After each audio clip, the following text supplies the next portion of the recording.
resolved to forge pathways that will create safer seas across Africa and decisively curtail the capacity of those who seek to disrupt the order and security of our waters.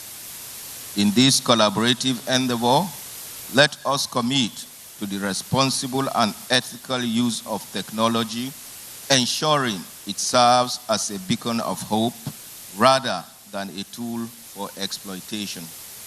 It is therefore my firm belief that this event will facilitate the much-needed discourse towards identifying variable concepts and action plans in furtherance of our collective resolve to secure our shared maritime space. Once again, I am grateful to the special guest of honor, the Honorable Minister of State for Defense, all heads of navies here present, our esteemed invited guests, as well as resource persons who have graced this occasion. I would like to use this opportunity to further thank the organizing committee, our international event planner and sponsors of the 2026 Sea Power for Africa Symposium. Without their hard work, commitment, and innovation, this event will not be possible. Once again, you're all welcome. Thank you very much, and onward together.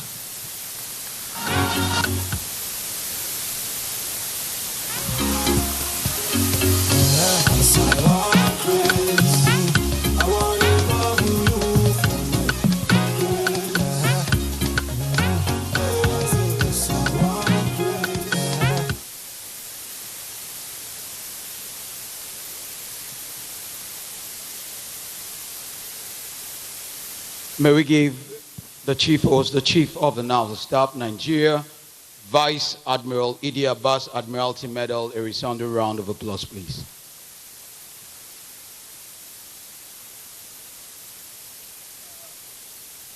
I knew that when we started this event that we're not complete because the members of the National Assembly had not joined us in the arena.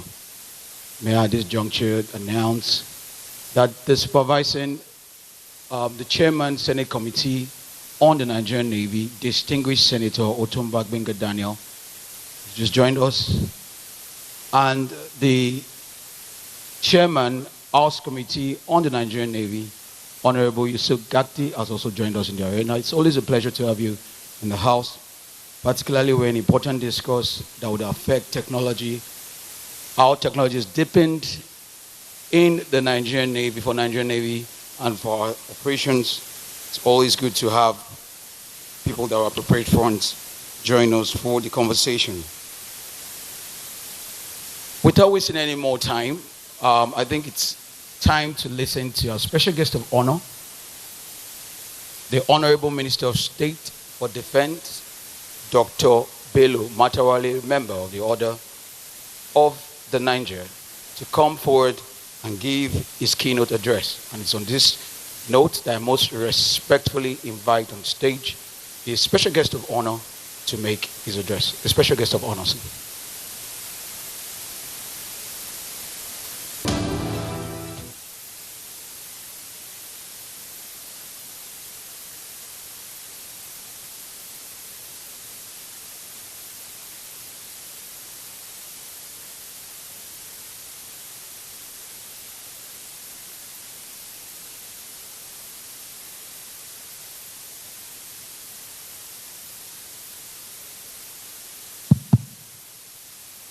Chairman,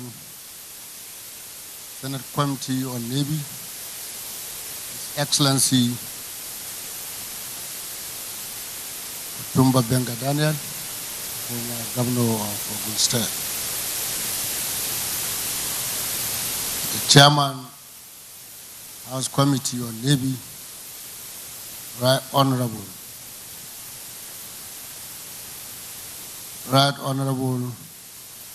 Gagi, members of Diplomatic Corps, Service Chiefs and Inspector General of Police, Head of Navies and Coast Guard from allied nations here present, icon of navies, principal staff officers from defense and service headquarters here present, general flags and air officers commandant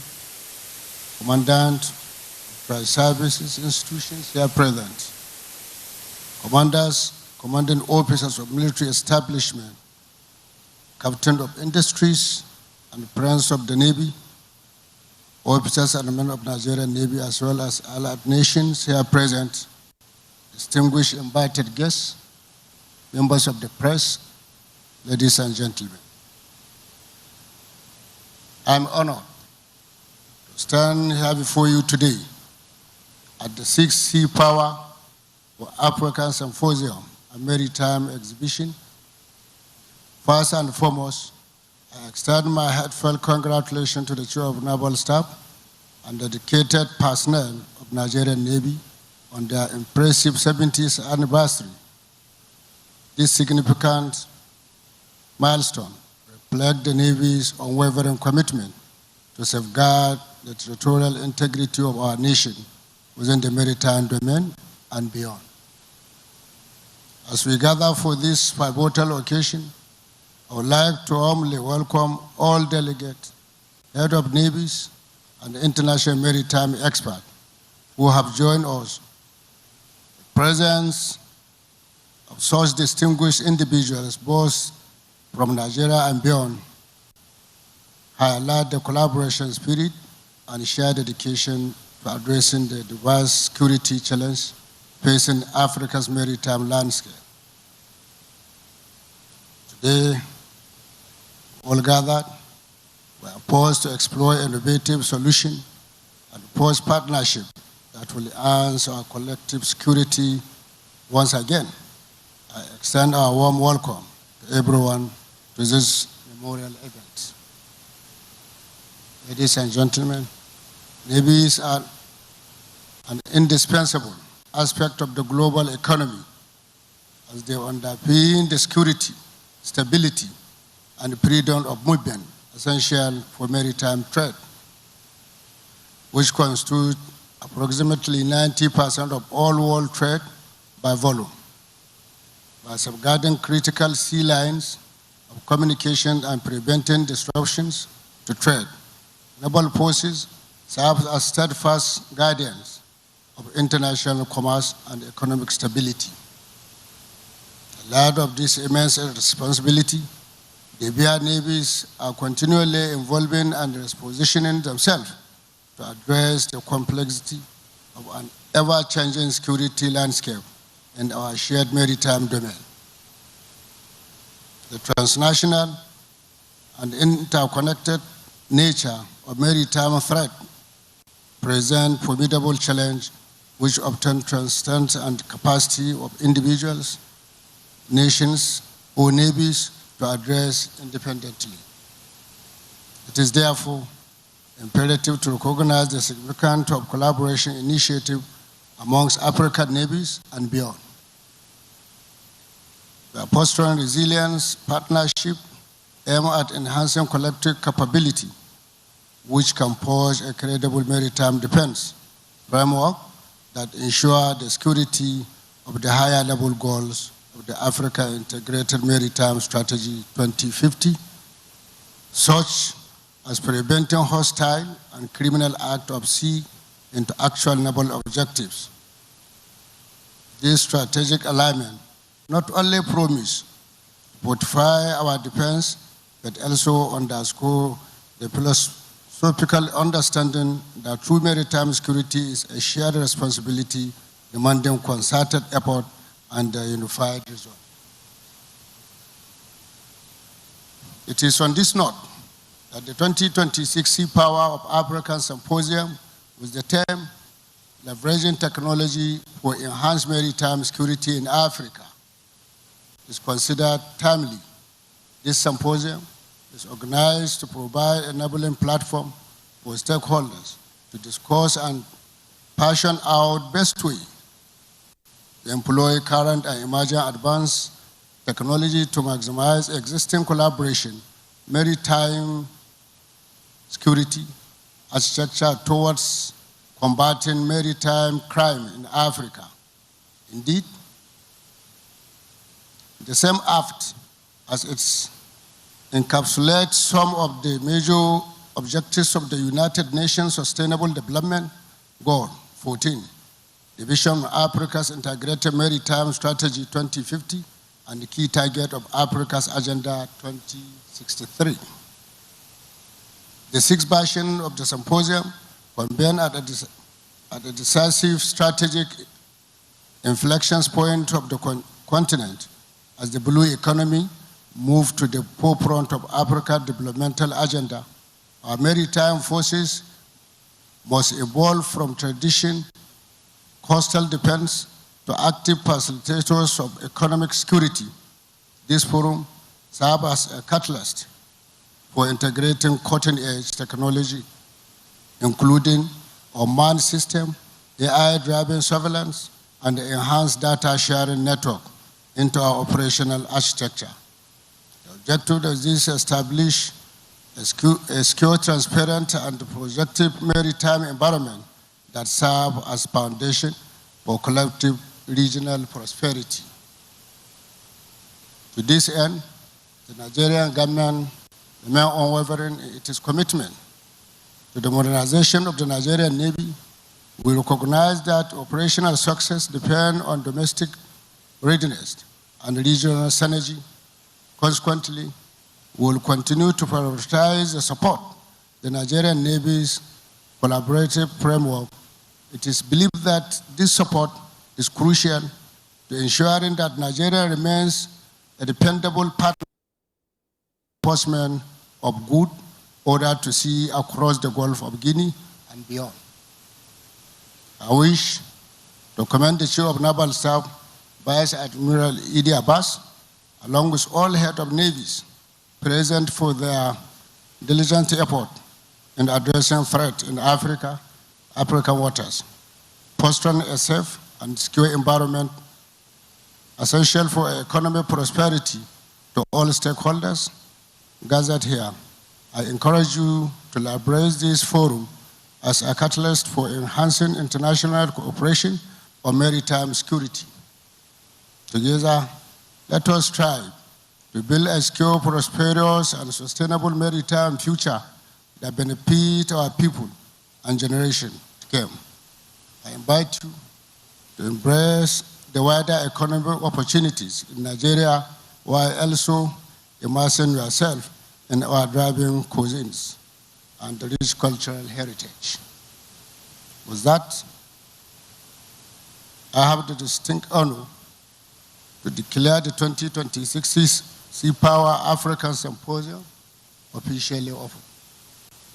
Thank you all for your attention. Onward together. I thank all of you. Thank you.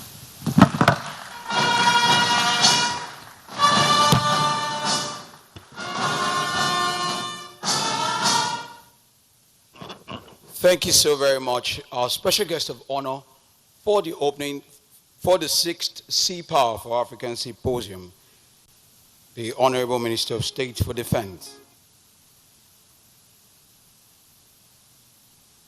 Please, may we give him a resounding round of applause, please. Thank you.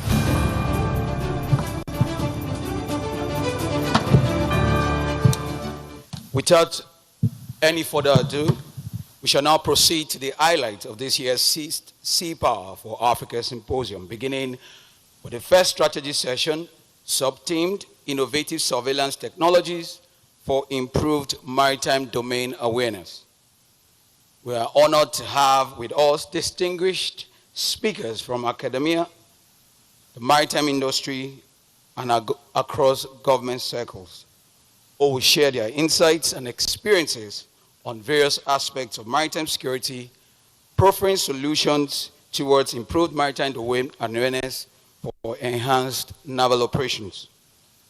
Distinguished invited guests, ladies and gentlemen, to moderate this important conversation is the 23rd and immediate past Chief of the Naval Staff, Nigeria, a distinguished admiral, who holds a Bachelor of Science degree in Mathematics and a Master's degree in Strategic Studies from the University of Ibadan, among several other qualifications.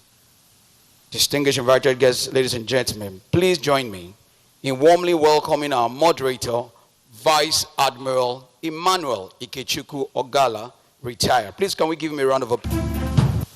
Joining him on stage is our first presenter. His paper, titled Unmanned Aerial System Technologies in Maritime Surveillance. Our presenter is an academic and aerospace engineer.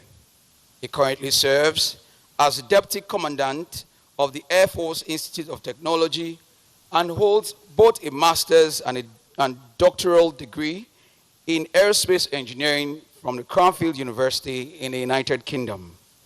Notably, he made history as the first serving officer in the Nigerian Air Force to attain the rank of full professor. Distinguished ladies and gentlemen, please welcome Air Vice Marshal Professor O.C. Ubadike for 10 minutes. Our second presenter will speak on optimization of satellite technology for improved maritime situational awareness. Our presenter, a distinguished scientist and researcher with extensive expertise in ecology, environmental science, and space-based applications. He serves as the director of the Atlantic International Research Center at the National Space Research and Development Agency and holds a Doctor of Philosophy degree in ecology and environmental science. Ladies and gentlemen, please join me in welcoming Dr. Bolariwa Olutayo Balogun. Our third presenter will speak on artificial intelligence and the integration of big data in maritime surveillance. Our third presenter brings a wealth of international experience spanning over 3 decades of military leadership and strategic management.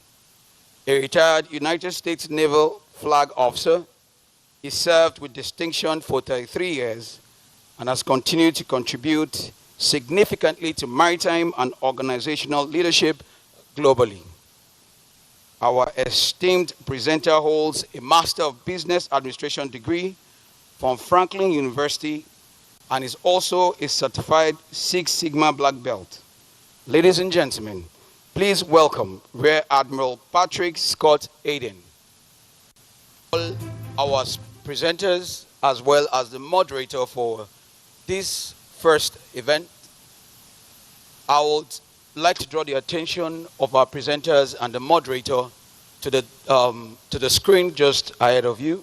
So in case you want to moderate, you could just look at the screen and then you will know exactly how much time you have to complete your session. Having completed the ground rules and invited all our presenters, it's now my singular honor and privilege to hand over proceedings to the moderator for this session, the immediate past Chief of the Naval Staff, Nigeria, Vice Admiral Emmanuel Ikechukwu Ogala, retired. Sir, the floor is now set. Okay. Thank you very much, the MC. Well done. First, let me recognize the special guest of honor for today, His Excellency Dr. Bello Mohammed Matawale, the Honorable Minister of State for Defense.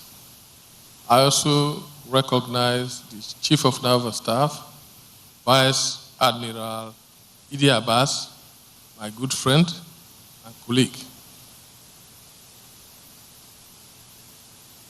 Let me also recognize all the distinguished heads of navies that have traveled far and wide to attend this Sea Power for Africa Symposium here in Lagos. I also want to welcome our distinguished icons of the Navy and all the resource persons who have been invited to contribute to this symposium. You are all welcome. Ladies and gentlemen, I think our task this morning is to take on these three subjects. And all the three subjects which have been already mentioned are derived from the theme of today's discussion, which is leveraging technology for enhanced maritime security in Africa. Of course, you've already listened to the CVs of the various presenters and various discussants. For instance, AVM Obadike, a good friend of mine who I've been with for a very long time, and he has been doing exactly what he's going to do today, researching in unmanned area vehicles. Also, Dr. Bolarinwa, we all know him from our space agency and the good work he has been doing in that regard. He's also a distinguished scientist, and we have a lot to learn from him today. Of course, Admiral Patrick, a very good friend of the Nigerian Navy. I don't think there is any symposium we have organized without his input. I'm happy to be with you in this panel. You're welcome. So without wasting too much of our time, we have a total of 1 hour for this discussion, where each of the discussants has 10 minutes to make his presentation. Thereafter, we will take the interactive section, which is about 1 hour also. Now, but before I hand over to the discussants, I want to just talk specifically on the theme of today's discussions, which is leveraging technology for maritime safety in Africa, maritime security in Africa.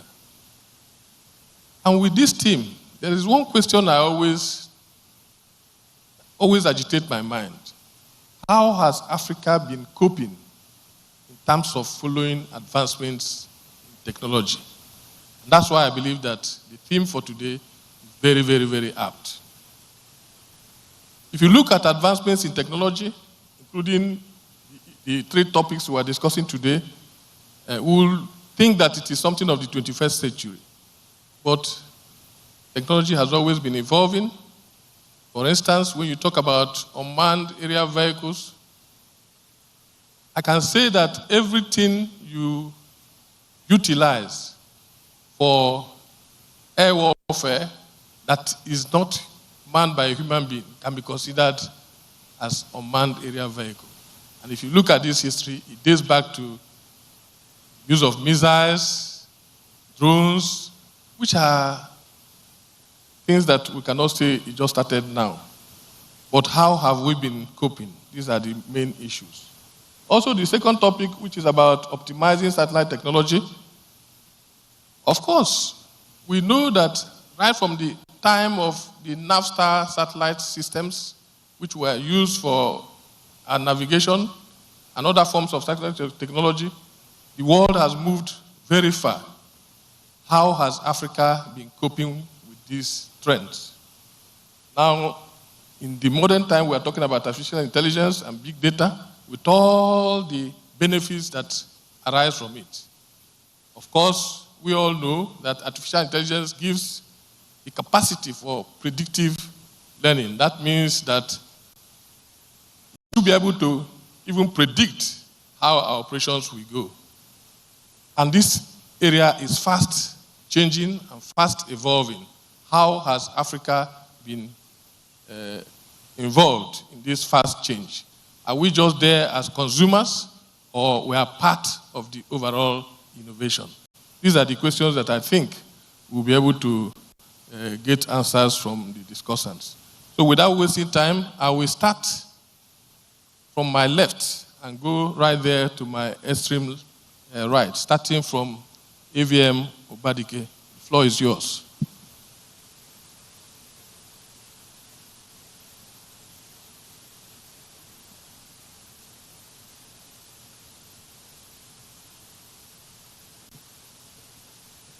The special guest of honor, sir, permit me to continue on already established protocol, sir.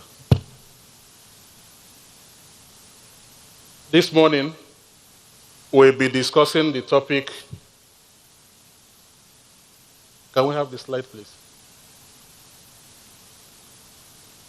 Unmanned areas systems technology in maritime surveillance, imperatives for maritime forces in Africa.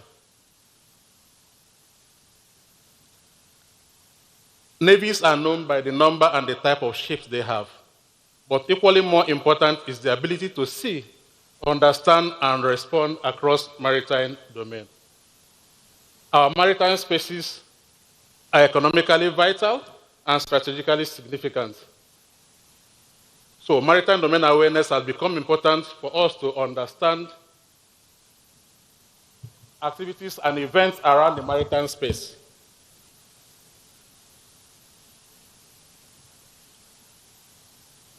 I see.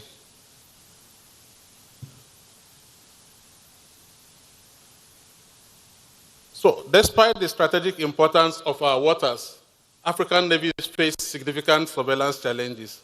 And these challenges are as a result of the vast exclusive economic zones, the limited patrol assets we have, and the increasing maritime security threats.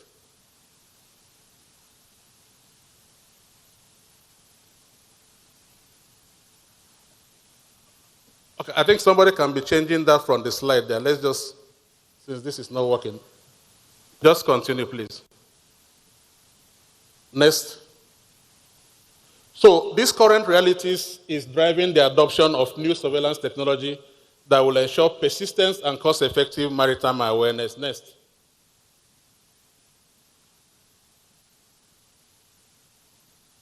And unmanned area vehicles is well positioned to serve this purpose. Next slide. So my aim this morning is simple, is to discuss unmanned area system technology in maritime surveillance with a view to highlight strategic options for African navies. I will look at maritime threat environments and other scope items as shown on the screen. I will start with maritime threat environment. Next slide. Next. Our environment, as we know, we have so many challenges, starting with piracy and armed robbery, up to illegal migration and human trafficking. Then we also have the challenge of maritime terrorism, illicit traffic of persons and goods, as well as oil theft and illegal bunkering. Next slide. But why have these challenges persisted? The first reason is that the area we need to cover is large. Next slide. And we cannot maintain persistent surveillance. Our conventional maritime assets also have challenges because they are insufficient. So unmanned area vehicle is becoming very important in this area. Let's talk about the importance of unmanned area vehicle in maritime environments. What does unmanned area vehicle bring to the table? First is persistent surveillance. They can cover vast area and remain airborne for long and monitor large EEZ. Next. They can also transmit real-time intelligence to headquarters or to command centers. And they have lower operating costs when you compare to manned aircraft and other assets. They also reduce risks on personnel. So unmanned area vehicles have become force multipliers, and they can extend situational awareness, responsiveness, and operational reach. Some application areas are shown on the screen. We can use unmanned area vehicles to protect our offshore oil and gas infrastructure. They can also give us cost-effective surveillance solutions, rapid response and intelligence gathering, improvement in our border security, maritime borders, and anti-smuggling operation. Next. We can also use it to enhance our maritime domain awareness to be able to see and report. We can use it to combat illegal fishing, countering piracy and armed robbery, and supporting search and rescue. These are some of the use areas for unmanned area vehicle. Next slide. There are some already operational unmanned area vehicles used in different countries, starting with the Sea Guardian by the United States Navy, the Orbiter, the Scan Eagle, the Shebel, and the Takeaway. There's many of them, but I'll just show some of them here that are being used for maritime domain awareness. However, despite this use, there are some challenges. Next. The first challenge is the issue of manpower. We have limited number of technical expertise in this area. Next. Then also, because we don't develop this, there's also the issue of foreign dependence. And this can be, we can have supply chain disruption that will affect our operation. Unmanned aerial vehicles also require large capital outlay. Sometimes the cost of acquiring the drone is small compared to the cost of maintaining it over its time. And it will compete with other naval priorities. Funding sources, most African countries are based on annual budgets, so we have to plan ahead of time. We also have organizational and cultural risks where we neglect unmanned aerial vehicle for other assets. And there are occasions where we buy assets without actually determining what we need them for. And we always have issues. Despite the challenges, we also have emerging UAV technologies that we can leverage on. Next slide. Next. So the first technology is the advent of dual-use systems, where some UAVs meant for civilian use can be used for the military. You can see on the left here, a manned helicopter has been converted to UAV. It offers us economy of scale and makes available spare parts. Next. The next is commercial off-the-shelf technology, things you can go and buy. On the left is a commercial drone that you can buy for less than $70,000, but on the right is a military equivalent, nothing changed, but we can buy it for greater than $500,000. The same thing with autopilot system, but the takeaway here is, next slide, next. We don't have to pay a premium for something we can get ourselves. Next slide. Artificial intelligence is key to modern ISR. Can you play this? Just watch this video for 1 minute.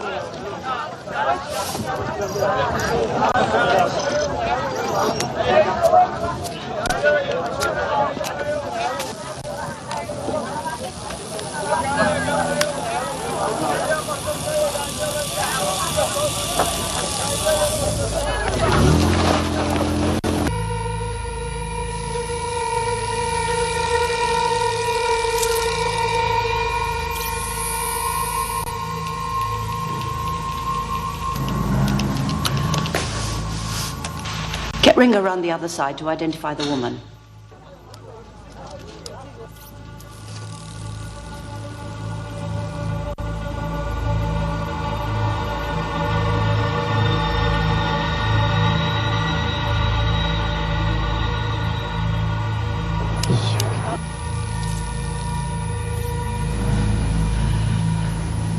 That's Stanford. Hawaii 5, confirm PID, please.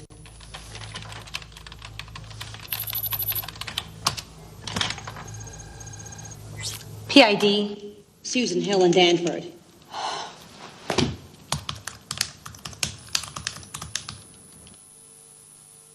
The takeaway from this movie, next slide, is that all cigarette packets do not contain only cigarettes.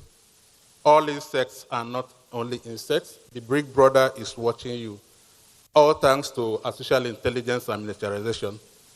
Next time you are on your ship and you see an insect staring at you, please look at it properly because it might be an ISR platform. So what are the strategic imperatives for African navies?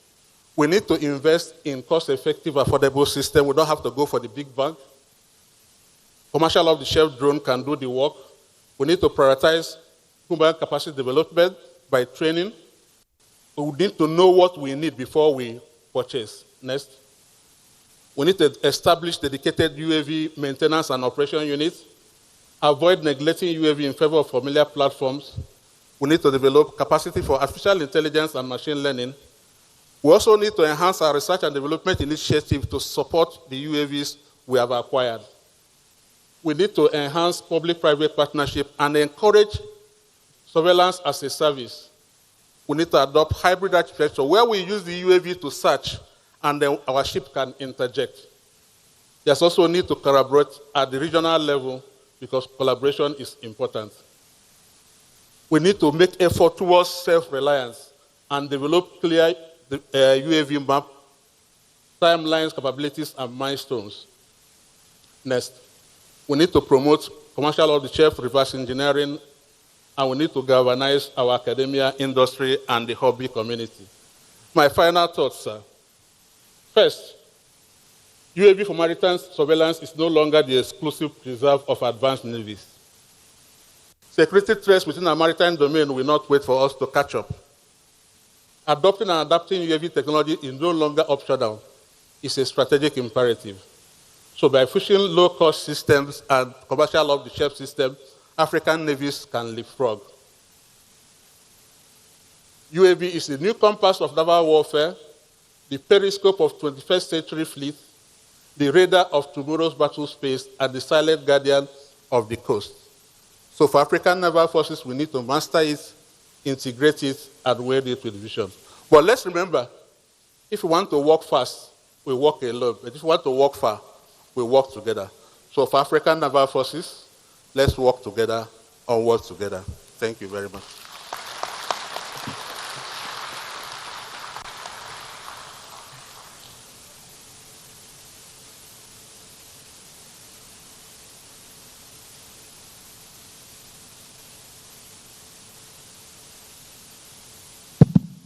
Okay, thank you very much, AVM Ubadike. Please, for the good presentation he has just given to us, I think we should give him another round of applause.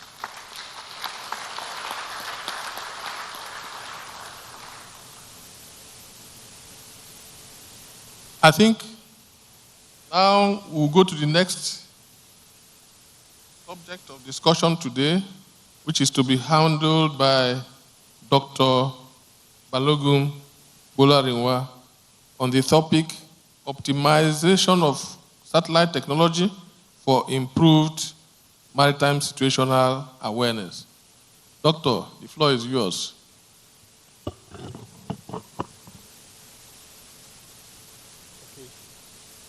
Okay. Permit me to stand on the existing protocol. My name has been introduced, and then where I work.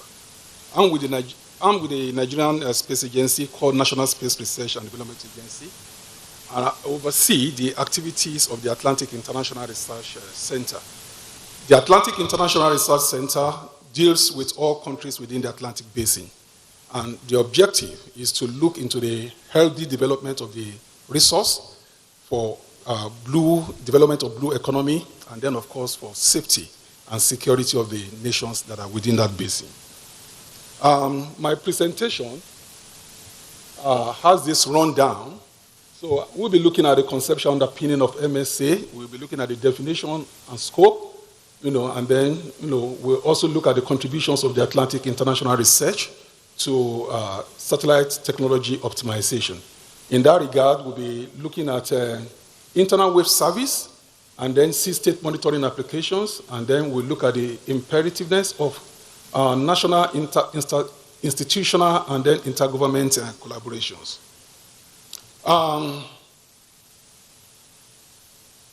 Okay. Please? Okay. All right. So, maritime domain has a lot of issues, and obviously that is why we are all gathered here today. And then the issues range from the coverage of the domain. You're talking about 5 vast, oceans, and then that covers extensive parts, of the world. And then you're also looking at uses that are, that vary to a very large extent, ranging from navigation to communication, oil and gas, exploration to food provisioning, and then to mineral mining, to pollution. Then, of course, the use of that resource for scientific research, and then for security purposes. And then we look at the environment surrounding that resource, which are generally termed coastal environments, the activities and their impact on that resource. And then you're looking at an environment that has a very large population, a high population concentration, which are largely poor and uneducated. And then you're looking at how remote that environment is, and then when something is remote from government attention, and spotlight, a lot of activities go on there that are unregulated. And then it could stretch over a very long distance. And then so it means that it will require a lot of effort, to look at, the maritime situational awareness of such a very big resource. And then we look at maritime situational awareness. So what does it mean? It means effective understanding of activities and conditions and threats within the maritime domain. Then, so it integrates, surveillance, monitoring, and information system to support decision making. And the results from that analysis that are done, from all those multi-sources and data gathered from all those multi-sources are used for security, for environmental management, and then for economic activities. Next slide. So, we've had progression in maritime situational awareness. And then so we started from the days in which people were physically going to the resource to, understand it, going on boat, just like so many African countries, might still have to do, because of low funding, that they have. And then they're moving from that to area observation. In the two, there are so many limitations that are not actually helping the cause of maritime situational awareness.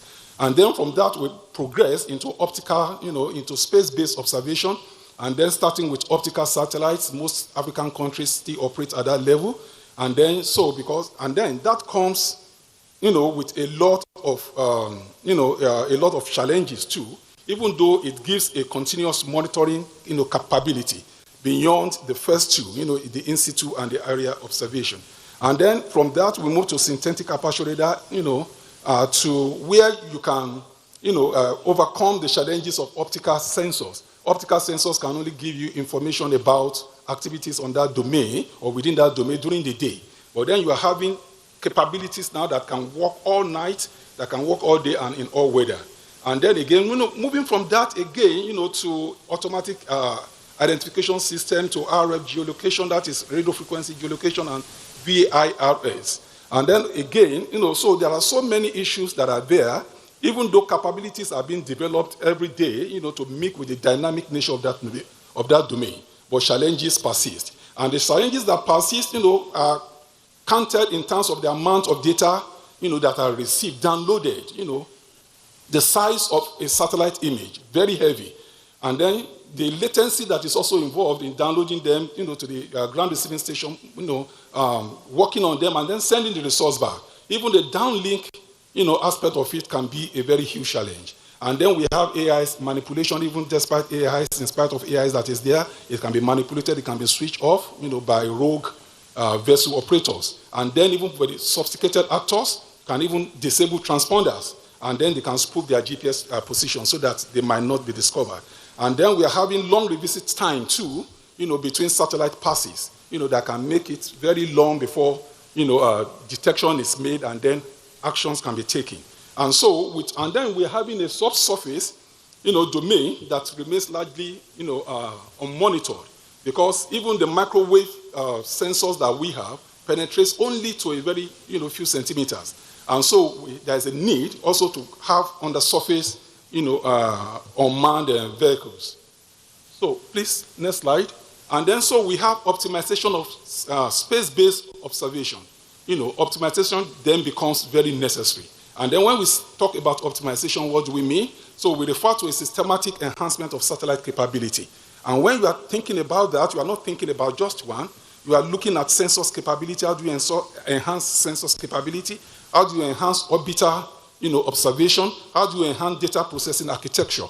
And then you are looking at integration with complementary modalities, complementary integrated efforts, integrated, systems, so that you can maximize the timeliness, the accuracy, and the actionability of maritime intelligence products.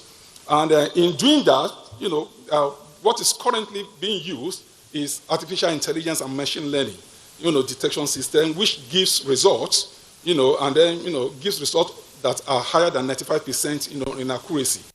And then we have edge computing too.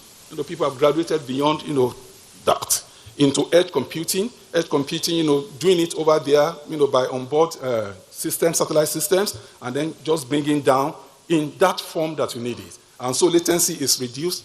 The need for too many data, bulk data to be transferred, is also reduced. Then you look at multi-domain fusion, so that a lot of domain, bring in data, and then they are integrated to bring out better results. So benefits of optimization of satellite,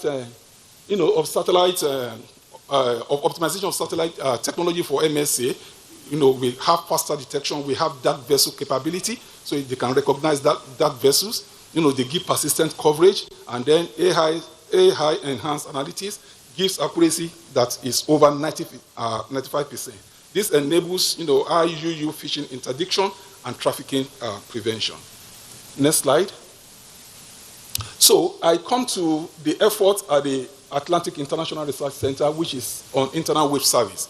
So what is internal wave service? Is a subsurface waves propagating along density interfaces within the ocean, that is between layers of different temperature or salinity. So they give different densities, and then the satellite can't penetrate to observe, but then they are observed using detectable patterns on the ocean surface. And then, so in this, we are using Sentinel-1, which is a synthetic aperture radar imagery, and then Sentinel-2. And then reason is that from June 2024, a global data set was gathered, and between 2020 and 2025, we gathered even for Africa. And then why do we need to do internal waves, for MSA? Because it influences ship navigation, causing vessel instability.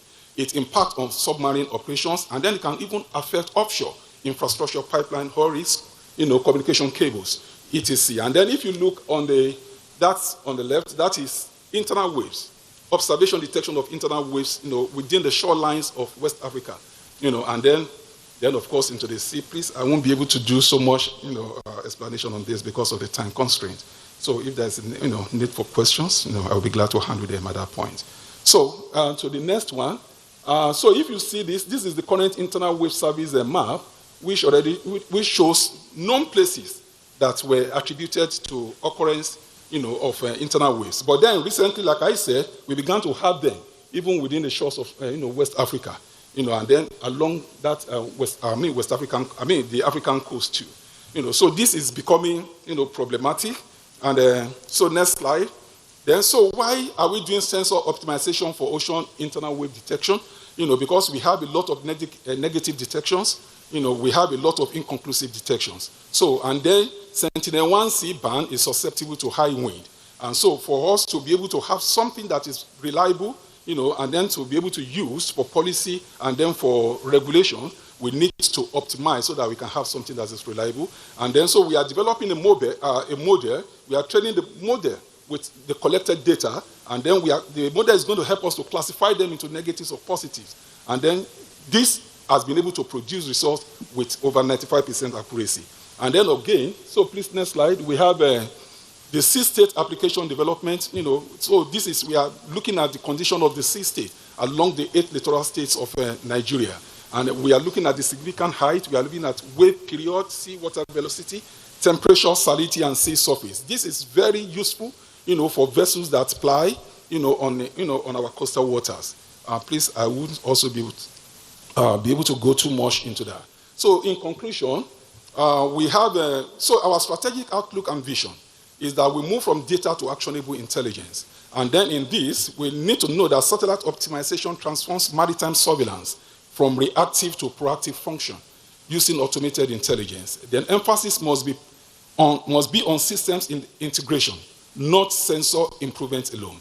The global maritime commons are shared.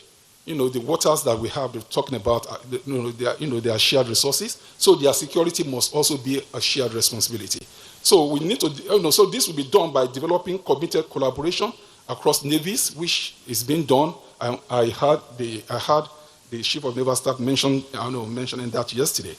So across navies, government, research institutions, and the commercial satellite industry. And then we need to sustain government, industry, and academic collaboration, because that will be essential for interoperability and then interoperability standards and professional education.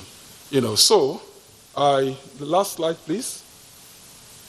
So that is, I give credit to Google Gemini, where we took all the conceptual illustrations from. And I really want to thank you. Last slide. So thank you for your attention. Your engagement in advancing satellite technology for maritime situational awareness is vital to securing our oceans and global commerce. Thank you very much.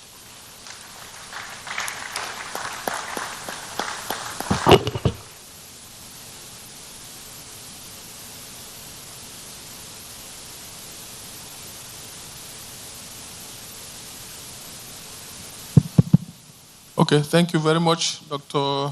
Balogun. for the very thought-provoking lecture on artificial satellite technology.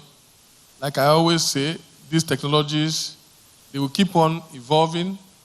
They are dynamic. They keep on evolving. And the fact that we cannot turn back the hand of the clock means that we must, at all costs, keep pace with that technology. Thank you very much. Can we give him another round of applause?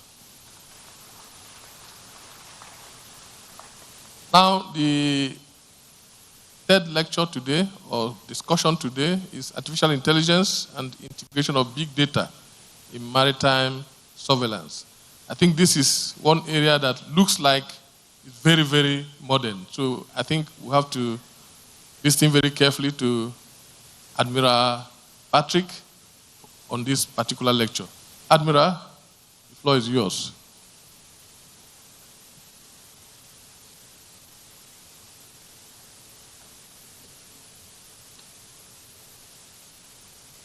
Distinguished Chiefs of Naval Staff, Admirals and Flag Officers of sovereign maritime states, Commanders, maritime security practitioners, international partners, and esteemed guests from across this continent and beyond, it is a profound honor to stand before this distinguished assembly at the 6th Sea Power for Africa Symposium.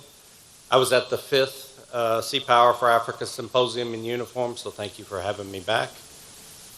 Before I speak of technology, I must speak first of the host, as it speaks to innovation and advancement. 70 years, 7 decades of sacrifice, service, and sovereign resolve.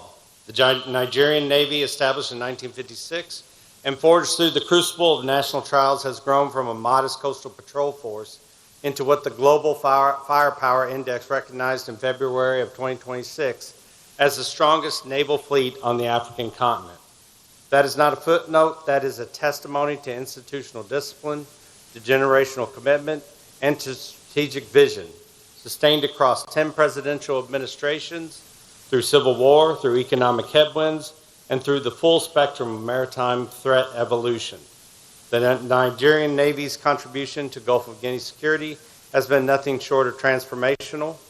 4 years ago, Nigeria exited the International Maritime Bureau's list of piracy-prone countries, a milestone that reordered the global maritime risk calculus for the entire sub-region.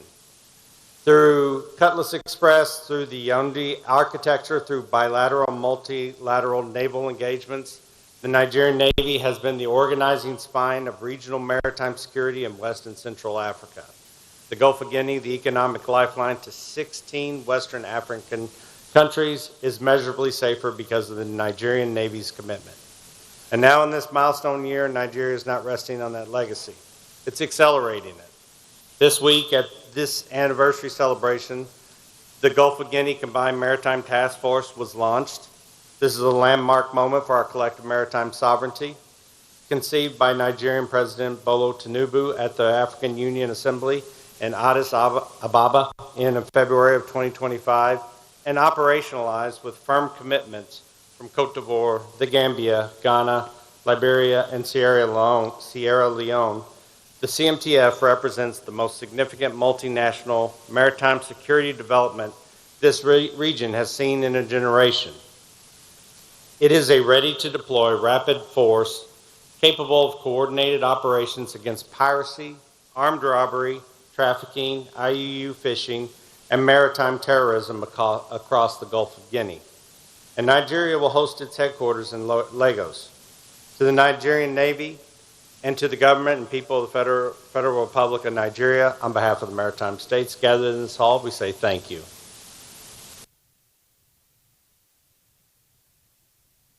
The Indian Ocean, the Red Sea, and the waters of the African Great Lakes are simultaneously this continent's greatest economic asset and its most complex security frontier. The blue economy generated nearly $300 billion and supported 49 million jobs in 2018 alone. With West Africa's coastal zone generating 50% of GDP, these same waters are stalked by piracy, illegal fishing, costing the continent an estimated $11.2 billion annually. narcotics trafficking, human smuggling, and the specter of maritime terrorism. The central question before us is not whether artificial intelligence or big data will transform maritime surveillance on this continent. They already are. The question is whether your sovereign states will lead that transformation or merely receive it. Let us be clear. What your navies and coast guards are contending with today. Across 39 coastal states responsible for more than 13 million square kilometers of exclusive economic zones, over 100 ports, traditional surveillance methods have produced what analysts candidly call sea blindness, a fundamental ability to see, track, and govern what is happening in our own sovereign waters.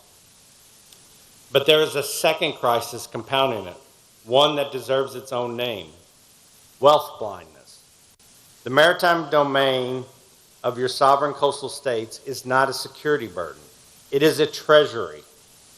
Africa's blue economy generated $296 billion in value in 2022, with projections of $576 billion by 2063. Fisheries alone contribute $21 billion in gross value added annually. Coastal zones in West Africa generate 56% of regional GDP. This is extraordinary wealth, sitting directly beneath the waves that lap against your coastlines. And yet, the states that are sovereign over this wealth largely cannot see it, cannot quantify it, and cannot protect it. That is wealth blindness. You're among the richest maritime states on earth by ocean endowment, and are operating blind to the full scale of what can be possessed and what is being lost. Seeing blindness and wealth blindness are inseparable and mutually reinforcing. What you cannot see, you cannot protect. What you cannot protect, you cannot leverage for the prosperity of your people. And the consequences of this compounded blindness are devastating in measurable terms. 11.2 billion US dollars lost annually to illegal, unreported, unregulated fishing across the continent, with $9.4 billion of that concentrated in West Africa alone.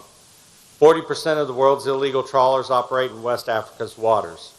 China's bottom trawl fleet alone extracts an estimated 2.35 million tons of fish annually from around this continent, valued at more than $5 billion.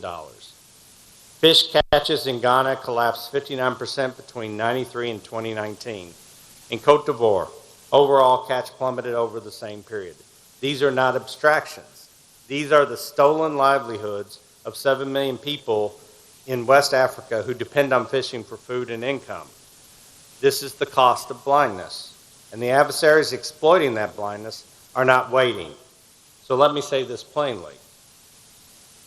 The world we are in is already in an information war at sea. Our adversaries are already using asymmetrical tools in that war, and they are winning engagement after engagement while our maritime operations centers are still looking at incomplete pictures. The emergence of dark vessel operations marks a fundamental shift in the threat environment. These are ships that deliberately deactivate their AIS transponders, broadcast false position data, conduct covert ship-to-ship transfers in our waters, and disappear from every conventional surveillance systems we have. The Dark Fleet is not an abstraction in distant waters. 98 vessels were reflagged to our maritime countries recently, exploiting regulatory gaps across Africa. The Lome anchorage off West Africa's coast recorded over 1,650 high-risk ship-to-ship transfer operations in 2025 alone, 420 of them in a single quarter. These transfers involved sanctioned cargo, illicit oil, and contraband, conducted in sovereign waters in plain sight of the ocean, completely invisible to the tracking systems. These are hidden fleets, and they are already attacking you. They are not attacking with missiles, they are attacking with information concealment. And the weapon is sea blindness. Conventional AIS-dependent maritime domain awareness cannot counter this threat. GPS jamming incidents affected more than 24,000 vessels globally in 3/4 of 2025. Our adversaries, whether state-sponsored dark fleet operators, IUU fishing syndicates, or others understand surveillance architecture better than we do. They are engineering around it deliberately. This is why the discipline our navies must now adopt is not merely technological, it is doctrinal. We must evolve from a reactive model in which we respond to incidents after we discover it, to a predictive model in which AI-driven behavior analytics identifies vessels likely to engage in illicit activity before they complete it. This is not a futuristic aspiration. Africa is not starting from zero. The strategic architecture exists. It is a foundation worthy of investment. The Yaoundé architecture, born from the 2013 summit, layered information sharing framework connecting national maritime operations centers to regional coordination bodies, is precisely the organizational infrastructure required to host AI-enabled surveillance systems. The Yara system and the Djibouti Code of Conduct for the Indian Ocean Rim provide analogous frameworks for Eastern and Southern Africa. AIMS 250 provides continental policy anchoring, though it must be updated to explicitly incorporate AI-driven surveillance and autonomous vessel technology, a call that security analysts from the Institute for Security Studies have made urgent in 2025. What these architectures currently lack is the AI integration, the analytics engines, the data pipelines, and the trained human operators that transform raw information from sensors and patrol reports into actionable and predictive intelligence. So given these realities, there are 5 priorities that offer a practical roadmap for African maritime nations at varying stages of capability development. Priority 1 is invest in maritime literacy at the command level. AI systems are only as effective as the commanders who employ them. Priority 2, mandate national maritime operations centers as AI integration nodes. Every signatory of the Yaoundé Code of Conduct is expected to maintain a maritime operations centers. These MOCs must evolve from information collection points into AI-enabled analytic hubs. Priority 3, pursue data sovereignty and pooling simultaneously. African nations must resist the temptation to accept gift surveillance from systems from external powers, whether it's China, Russia, or others, that embed data dependencies and reduce sovereign analytic capability.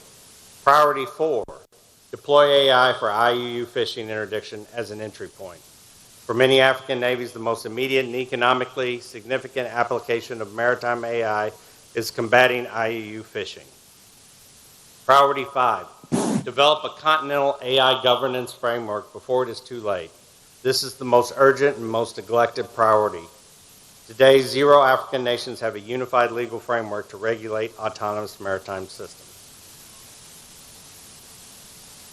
Distinguished colleagues, we stand at a moment of choice. The AI transformation of maritime surveillance is not coming, it is here. The global maritime AI market is growing at 38 to 40% annually. The tools that can give African navies eyes across the vast ocean spaces are accessible today, many at low and no cost. The sea does not wait. The dark vessels are already out there. The IUU fleets are already stripping Africa's fisheries. The trafficking networks are already exploiting the gaps in our maritime picture. There is the architecture, there are the partnerships, there is the imperative. The only remaining question is there the will? I'm confident the navies assembled in this room do, and I look forward to the day not far off when African Maritime AI Initiative stands as a model for the world. Thank you.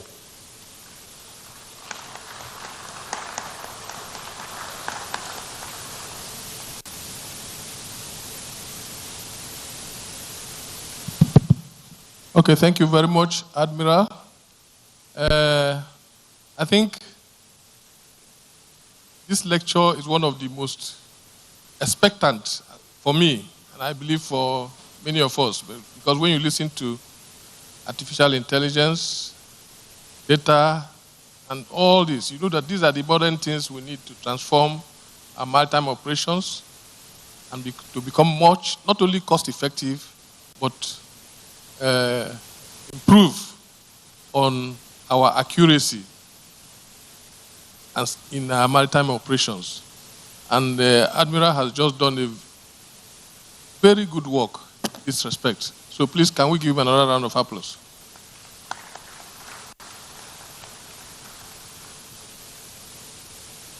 The special guest of honor, the Chief of Naval Staff, the Chairman, Senate Committee on the Navy, my chairman, Senator Otumba Benga Daniel, the former governor of Ogun State. Chairman, House Committee on the Navy, Right Honorable Yusuf Gagdi, all other distinguished guests and invited dignitaries that are here. I'm sure that we have something that we have learned from each of these discussions. And I believe that they have agitated our minds, and many of us are eager to ask questions and to clear doubts. But one thing I personally has picked from these discussions is the fact that there is no going back. No going back in terms of the use of technology in maritime security operations. And if there's no going back in that respect, then if we have to follow very well. Follow in the sense that not only as followers, but as participants in these fields. Having said that, I will leave the floor open for you to ask questions, starting from my left-hand side. So please, if you have questions, particularly the heads of navies and the icons of the Navy, and our distinguished dignitaries, please indicate.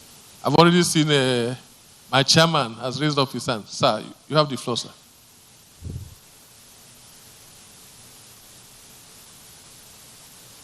Let me also quickly acknowledge and appreciate the discussants, our amiable former chief of staff. The question is very simple on UAVs. And as we're aware, this is the new instrument of modern warfare. Sometimes these UAVs fly very low. And my simple question is that how do you prevent the UAVs being compromised, being attacked, being brought down? That's my simple question.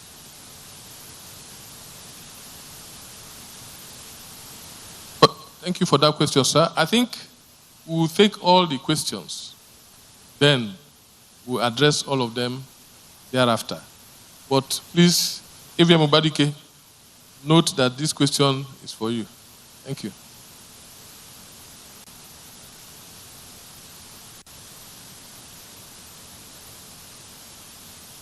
Next question, please.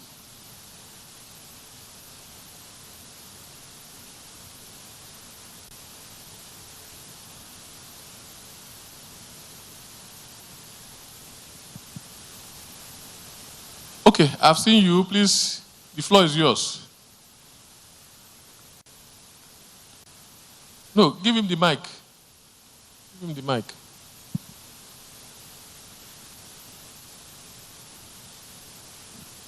Good morning, and thank you very much for an insightful panel.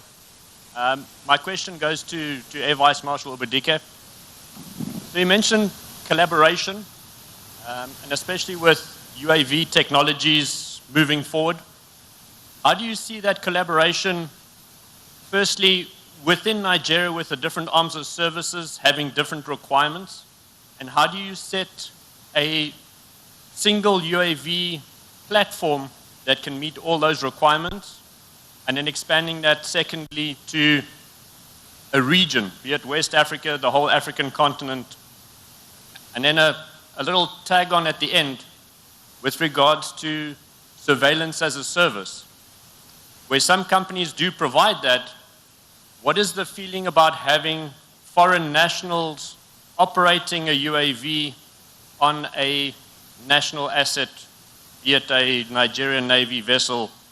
So that's my my two questions to you, sir. Thank you.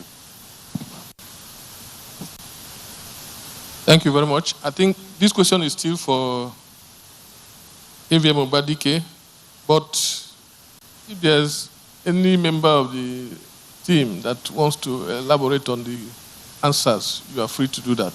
Please, next question, please.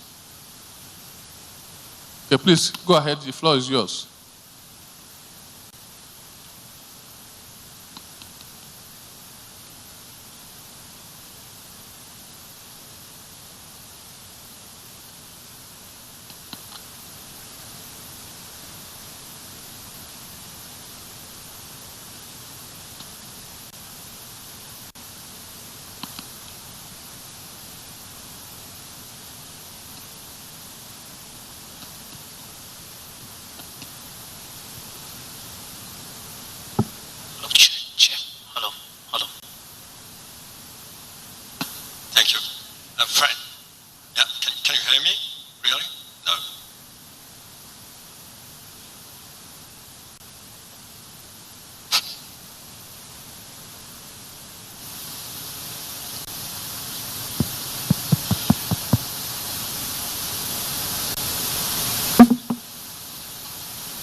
Okay, thank you. So, head of delegation, France.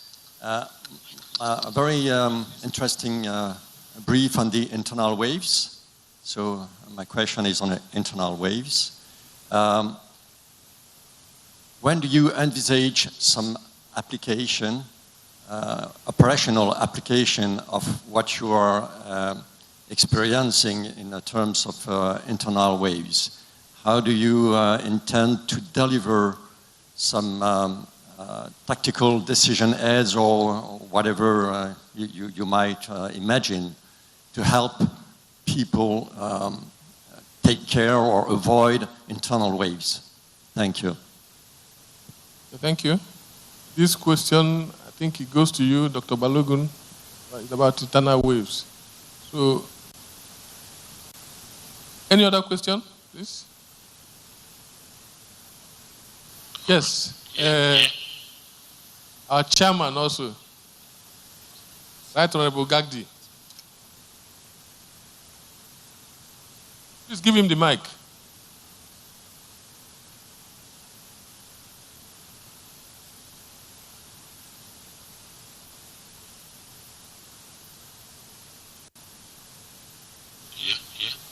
I think you should have the mics at strategic places so that it will be easy for you to, yeah.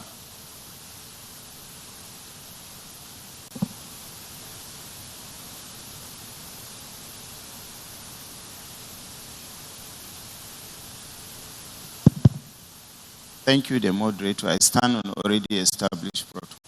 My name is Yusuf Gadi, Chairman House Committee on Navy. The issue of Nigeria's commitment to,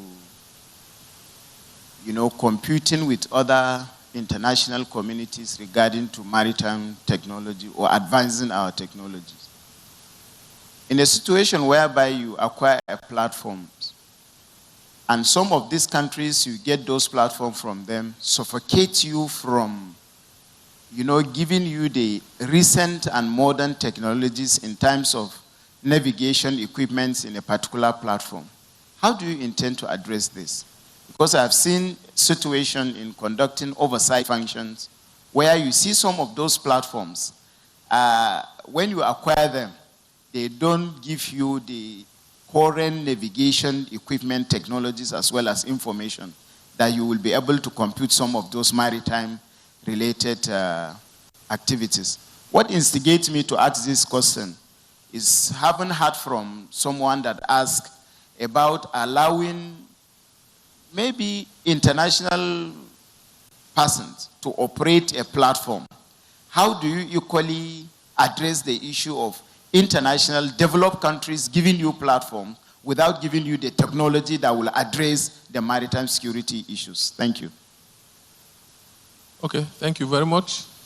I think this one is a general question, and when it's time to respond, I also have something to say about this.